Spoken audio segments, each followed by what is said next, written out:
Property લેતા પહેલાં 5 બાબતોને ધ્યાનમાં લેશો.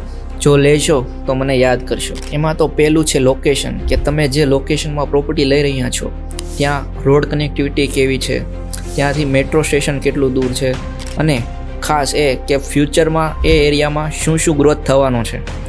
બીજું એ કે એ પર્ટિક્યુલર પ્રોજેક્ટ જ્યાં તમે પ્રોપર્ટી લઈ રહ્યા છો તે રેરા રજિસ્ટર્ડ છે કે નહીં. ત્રીજું છે ડેવલપર રેપ્યુટેશન, કે ડેવલપરે જે પ્રીવિયસ પ્રોજેક્ટ છે તે ટાઈમ પર પૂરા કર્યા છે કે નહીં, અને તે પ્રોજેક્ટની ક્વોલિટી કઈ રીતની છે. ચોથું છે બિલ્ડિંગ પ્લાન, કે જે બિલ્ડિંગ બની રહી છે તેના પ્લાન પાસ થઈ ગયેલા છે કે નહીં, અને જો પાસ થઈ ગયેલા છે તો એ પ્રમાણે જ બિલ્ડિંગ બની રહી છે કે નહીં. પાંચમું છે BU સર્ટિફિકેટ. જો બિલ્ડિંગ બની ગયેલી છે તો તેનું BU સર્ટિફિકેટ હોવું જરૂરી છે, અને જો તમે ફ્લેટ પરચેસ કરી લીધો હોય તો તમારી પાસે તેનો પોઝેશન લેટર પણ હોવો જરૂરી છે. આવી પ્રોપર્ટીને લગતી માહિતી મેળવવા માટે અમને ફોલો કરો, અને જો માહિતી ઉપયોગી લાગી હોય તો તમારા ફ્રેન્ડ્સ અને ફેમિલી સાથે શેર કરો.